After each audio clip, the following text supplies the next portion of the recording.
So we are now at AMC in Virginia. We drove all the way to Virginia, obviously to see the new Minion movie, then Moana, because that's what we came here for. That's really why we're here. And welcome back to the Carl Mill Show. You know what we're here to do. We're here to make $1 billion. And we're hungry, y'all. So last time I told you I've seen over 100 movies in theaters so I can learn how to become a better producer and screenwriter. Now I've been doing this screenwriter challenge since 2017 till now, but since it's the first time I'm doing a movie log online, we're just going to consider this movie log 1 until I recap every movie I've ever seen. Now, like I told you last time, I made myself a rule. I have to stop consuming movies like a fan and start studying them like a filmmaker. I came up with 7 rules. Watch at least 2 theatrical movies every week. Find a writing, business, or directing lesson from each movie. Create something after each movie. Study every genre. Watch one research movie outside of my comfort zone each month. Study the audience and compare my writing every quarter. This week, I went to AMC Apple Blossom in Virginia to study Hollywood's latest movies. Usually I go to the movies alone, but every once in a while I do have a friend that come with me. And this week I brought my sister from another mister and co-producer, Yasmin Williams.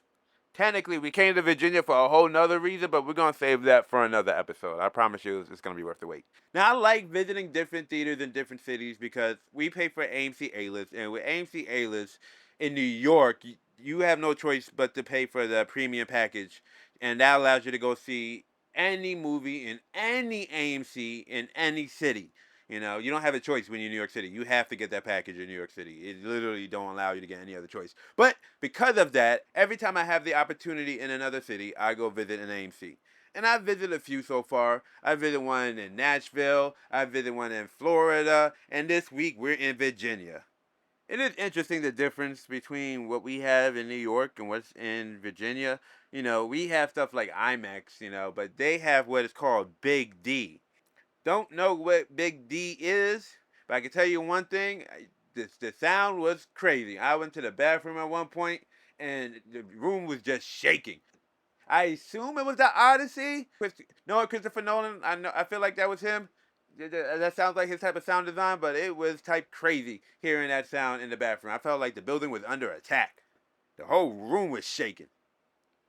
Now, the AMC Apple Blossom is a little different from my AMC in New York City. It was pretty empty early in the day, but once the afternoon, evening hit, when we left after our double feature, we saw that there was definitely a crowd pulling up. So it does get packed in there, but it was definitely spacious.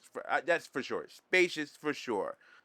One thing I thought that was really cool that I haven't seen in any other AMC that I visited, and I've been to a lot of AMC theaters, was this little spot, and I'm guessing that was their server room, but they have all their AMC collectibles, every movie collectible that was ever sold at AMC in one space. I thought that was really cool. Makes you realize how much collectibles that they have been selling through AMC in quite some time. If you go to AMCtheatershop.com, I think that's the website, you see that there's a lot of collectibles that they sell when the movie's coming out, after the movie comes out. A lot of stuff just end up just sitting there. And it's cool to see one theater make use of what was left behind. I saw a sign that said some things were broken beyond repair. Others was actual art that was provided by employees and people of their community. So I thought that was pretty cool. So movie number 1, we saw the new Minions the Monsters film. Minions and Monsters is a 2026 animated prequel from Illumination set in 1920s Hollywood where the Minions try to make their own monster movie, accidentally unleashing real monsters and having to save the world. It is the 3rd Minions film and the 7th film in the Despicable Me franchise. Now, the lesson I got from the new Minions movie is a simple character engine creates a timeless brand. The Minions are the modern version of classical theatrical cartoons. They follow the same formula as Looney Tunes, the MGM cartoons, even the Three Stooges. The characters are simple, but the situations are massive. A strong comedic engine comes from putting simple characters into serious situations. Now, I'm not a huge fan of the franchise. This is one of those films where it was just a research for me. My goddaughter watches the Minions. I don't know if she's still into it, but when she was younger, she was into the Minions. That's the only experience I've ever had with Minions. I don't think I've ever seen a Minions film in theaters. Maybe I've seen Despicable Me 3 or The Rise of Gru. One of those ones I know I saw on a cruise, and I know I watched one of them with my goddaughter on DVD or something, but I never been into the whole Minions thing. But what caught my attention was the 1920s Hollywood. I'm telling you right now, any filmmakers out there, if you love any 1920s Hollywood stuff, if you like any Hollywood stuff, there's a lot of Hollywood homages and Easter eggs in this film. If you like Hollywood related stuff, this movie's for you. If you're a big movie buff, this movie's for you. There's a lot of movie related stuff in here. You know, I will say there was this one scene when they started summoning demons. I saw this father run out of the theater with their kid. When I saw the movie the second time, I saw it again when I came back to New York City. It's a movie about Hollywood, so I'm not surprised that there was some demonic stuff in here. But you know, I could tell you now, some parents are not gonna like that. They're not gonna like that, and I don't blame them. But you know, heads up. There was a lot of Hollywood homages. There was a lot of homages and Easter eggs in this film that I really did enjoy. You know, I really did enjoy this film. And, you know, I really, really did enjoy this film. I liked it so much I had to see it twice. You know, I saw it when I was in Virginia and I saw it when I got back home in New York City. And I thought it was a really good movie. I thought it was entertaining. I thought it was funny. And I learned a lot from this movie. You know, of all the stuff that I learned from this movie, it made me thought about my character, Dad Don Gilbert. You know, made me thought about what is Gilbert's engine. You know, it's not what jokes Gilbert tell. Instead, it's what happens when Gilbert enters any situation. You know, the character should create stories automatically. So I gotta figure out what follows Gilbert. You know, another lesson I got from Dominions was a character can become bigger than a movie. You know, the second viewing revealed something important.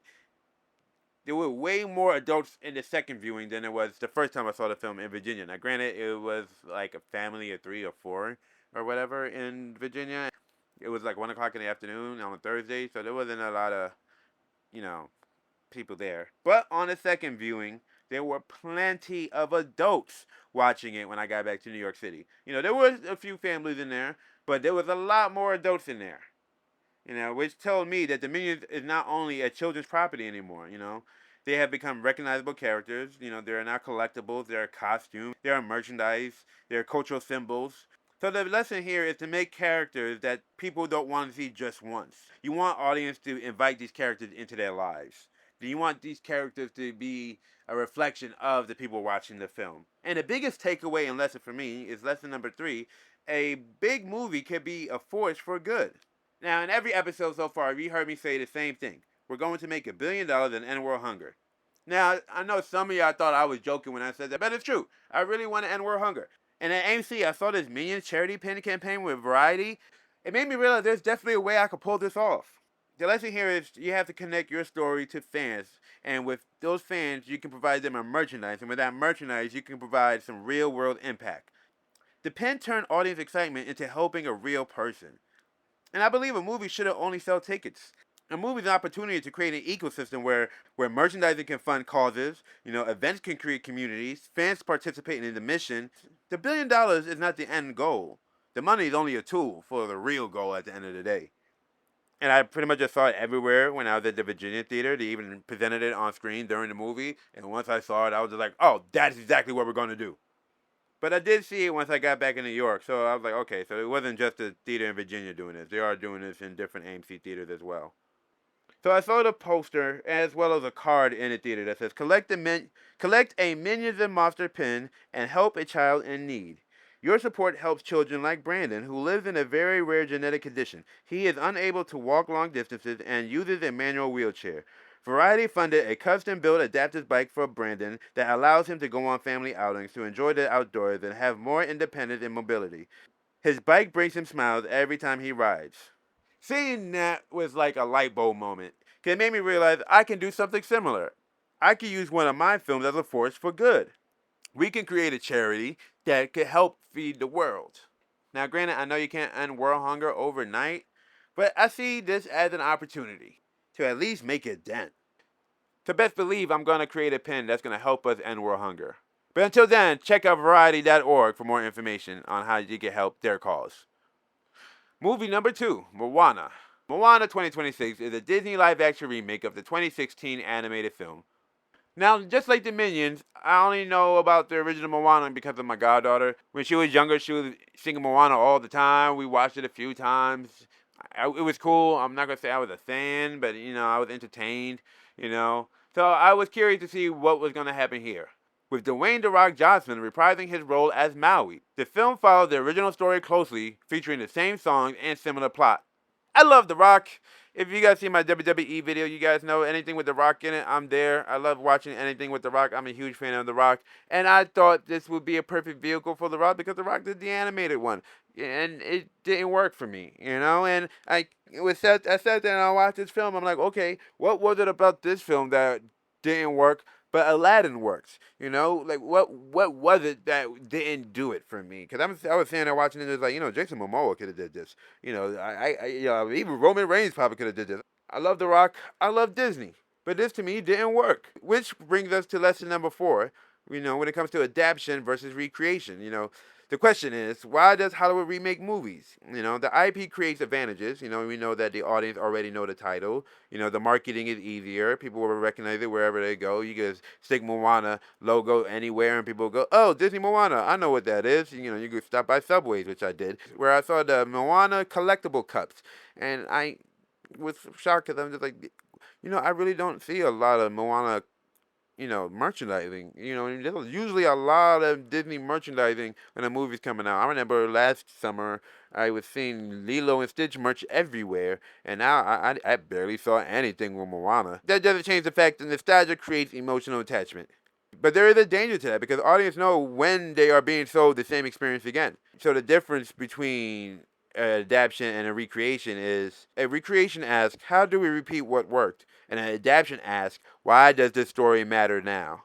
I'm surprised Disney doesn't go full hybrid animation with these. You know, I'm thinking like Scott Pilgrim vs. the World or Sin City, mixed with what I saw in films like Takeover, which we'll bring up in a later episode, or stuff that I've seen in Love, Death, Robots, or even the Spider-Verse. You know, just live-action humans with cartoon elements. You know, a good example of that is YouTuber James the Animation. You can see what he does with the Nox character. That's probably the best example I could point out of something that's a hybrid live-action animated film.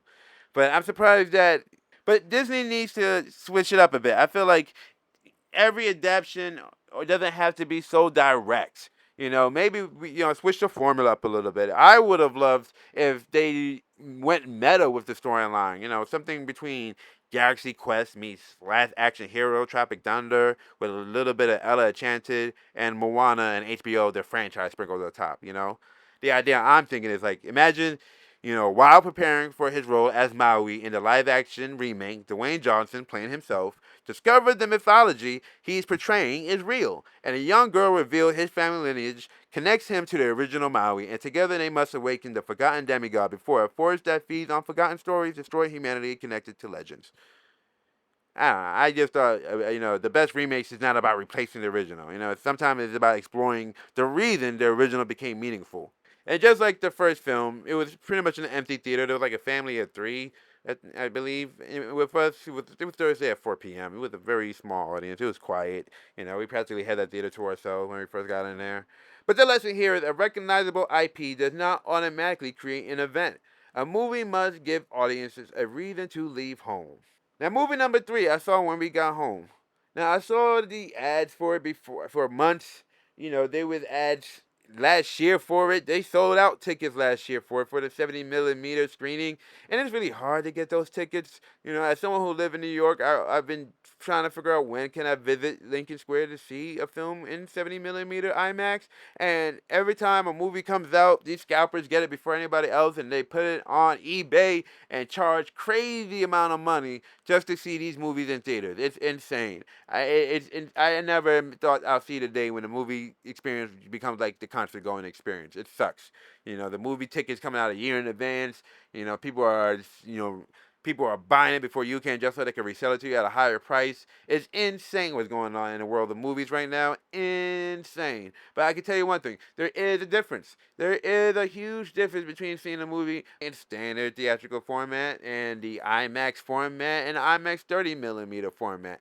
Now, I have never seen a movie in IMAX 30 millimeter, but I have seen plenty of movies in IMAX. I'm telling you, I've seen Michael Jackson's Thriller in IMAX. I'm telling you now, there's nothing like seeing a a great production in IMAX. It is mesmerizing for the right production. There's some productions where I'm just like, that was not needed to be seen in IMAX. But during the right ones, there are some great experience to have in IMAX. When we was in Virginia, my sister from another Mr. Yasmin was just like, yo, you want to poke your head and see what's going on inside the Odyssey? And I'm just like, I think I'm going to wait till we get back in New York because we already had the tickets in IMAX. And I didn't want to see it in any other format. And I think they were playing it in Big D. You know, I didn't check exactly. You know, they had the AMC XL in one spot, and we was confused which one was the Big D. But I'm pretty sure when I looked up on the menu that it was playing in Big D, and that sound, all I just remember is the sound. We were walking through the theater, and that room was just shaking. I was in the bathroom, and I can just hear it shaking, like the tides are just clashing. The room was vibrating. The lights were turning on and off. I was just like, what is happening? Are we under attack? This is some scary stuff happening here. I was worried. I didn't know what's going on. I thought there was some serious madness going on in the building. I thought we was under attack. I really thought there was some serious business going on in that building. But that's how good the sound was. I was like, oh yeah, we definitely seen this in IMAX as soon as we get back to New York City. Now, Big D is a premium large screen theater format featuring wall-to-wall screens, plush leather seating, and upgraded surround sound. Originally inherited from the Carmike Cinema acquisition, this format generally competes with IMAX by offering a massive visual experience by utilizing standard digital projection. Because Big D is a legacy format, it is rare and found at select AMC locations outside of the major metropolitan areas. So maybe I should have poked my head in there. But I didn't want to ruin the experience because I wanted to see with my own eyes the Odyssey on an IMAX screen without ruining it. I didn't even see it. I didn't want to even see a frame of the Odyssey until I got back to New York. I was like, I didn't want to spoil the moment. I didn't want to see something and it's going to spoil it for me when we go back to see it in New York. And oh my goodness, I was right to do so. I mean, I'm kind of upset I didn't see what the Big D looked like, but I'm kind of, this was one of the Odyssey is one of those films where it's a sight to be seen, and you don't want to just start something and then, have to start all over again later and be like, what part was that? Oh, that's this part coming. This part is coming up. Seeing the Odyssey in IMAX was an experience. I've seen plenty of IMAX movies, but knowing that Christopher Nolan shot everything practically in real was an eye-opener. Some of these shots were just amazing to see in IMAX because this movie was shot specifically for IMAX. I believe, if I'm not mistaken, this whole film was shot in IMAX, which is crazy because IMAX is not a lightweight camera. It's not a light camera to hold, and it makes a lot of noise. But somehow they shot a whole film on IMAX. I mean, granted, this man had won Oscars. He made billions at the box office, so of course they'll let him do what he wants. But there were some shots in here where I was just like, oh, I see why this had to be seen in IMAX. There's no way you can enjoy this. I mean, you possibly enjoy this movie on regular standard movie. There's a meme going on where like I'm watching this the way Christopher Nolan intended. This is one of those movies where you actually have to see it the way Christopher Nolan intended because it was a huge epic scale of a movie. I was looking at some of these shots and knowing that they shot a lot of this stuff for real. There was no like CGI, like huge CGI in this film. Knowing that they wasn't going hard with the CGI in this film, it was a sight to be seen. And there was some shots with the water of the ocean, knowing that, especially after seeing Moana, which was filled with CGI ocean, and now watching the Odyssey where you've seen them in the real ocean, it was almost meditative. It was so soothing to see the water, to see the oceans. With some scenes, there was other scenes where it was just loud and just the water just clashing, and it made me realize I definitely was hearing those tides while I was in the bathroom in Virginia. I was definitely hearing those tides in there. For sure, it was an experience to behold on the big screen. I definitely would have regretted not seeing this on the big screen. I'm kind of regretted not seeing what Big D was all about. Pause. But I definitely glad I did get to see this film in IMAX because it was definitely a sight to be seen. For our fifth lesson, I learned adaptation means translating the soul. A story survives thousands of years because of its core, not the surface details. So the question is, what is the human conflict? Why does this story matter? What emotions connect generations? The adaptation has to preserve the DNA while creating a new experience. Now, I've never read the book, but I've seen different adaptations, and I can tell you Christopher Nolan had his own vision for sure, which goes into our next lesson. non-linear storytelling is not about confusing the audience. It's about controlling information. And I realized that watching the Odyssey that he really loved non-linear storytelling, and I think that goes back to his early film Momentum. Nolan uses structure to control discovery. The audience experienced memory loss with the character in Momentum. In Dunkirk, we have three timelines that create suspense as they converge. In The Prestige, new information changes how you understood earlier scenes. So the lesson I got from this film was a great structure does not hide information from the audience. You got to give them information at the most powerful moments. When adapting a myth, don't just tell the audience the story. Control when they discover the truth. Another lesson I got is about style.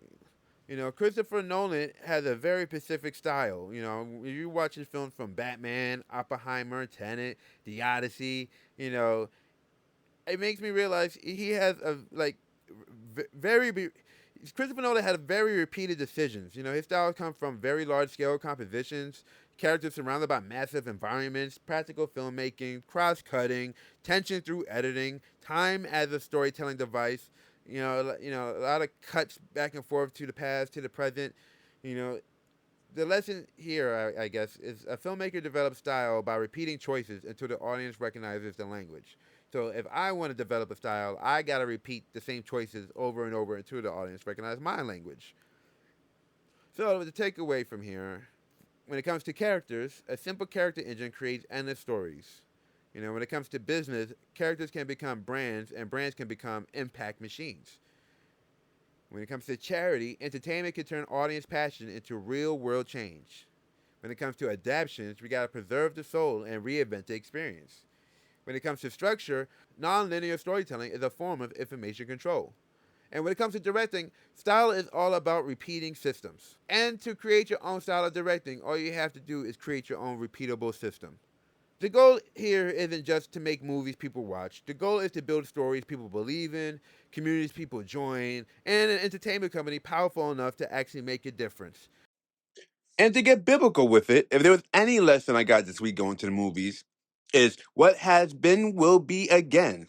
What has been done will be done again. There is nothing new under the sun.